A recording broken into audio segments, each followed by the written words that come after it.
Lunch சாப்பிடலாமா?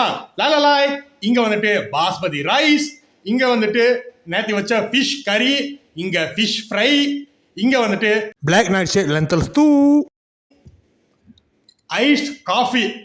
எனக்கே வர மாட்டேங்குது. சே நான் மர தமிழே சொல்லமா? லாய் இன்றைய உணவு இங்க நல்லா வடிச்செடுத்த பாஸ்மதி அரிசி, இங்க நேரத்துக்கு வச்ச மீன் குழம்பு, பொரிச்ச மீன், இதுதாங்க பிளாக் நைட் ஷேட். மணத்தக்காளி கடைஞ்ச பருப்பு, இங்க வந்து ஜில்லுன்னு கொட்டை வடிநீர். அதாவது காஃபியை தமிழ்ல வந்து கொட்டை வடின்னு சொல்லுவாங்க. ஆனா அதெல்லாம் ஓவரா இருக்கும். காஃபியை காப்பின்னே சொல்லலாம், தப்பு இல்லையே. இந்த சில பேர் தமிழையும் ஆங்கிலத்தையும் கலந்து பேசுவாங்க. அதை நான் தப்புன்னு சொல்ல மாட்டேன். சரி, நம்மளும் வர்றோம், அறிவு வளருது. ஆனா தாய்மொழி பிற மொழி கலக்காம தாய்மொழி பேசுறோம், நமக்கு ஒரு தனி கெத்தாவே இருக்கும். ரெலியூனோ. சரி, முதல்ல ஒரு வாய் எடுத்து சாப்பிடுவோம். பாஸ்மதி ரைஸ்.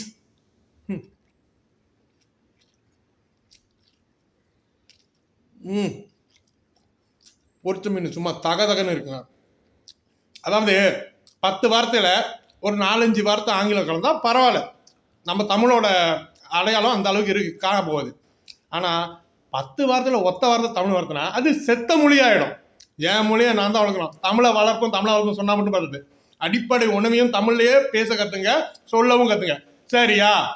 இன்னைக்கு ஒரு புடி எதுக்கு வெயிட்டு, லெட்ஸ் ஈட், சிறப்பா செய்வோம்.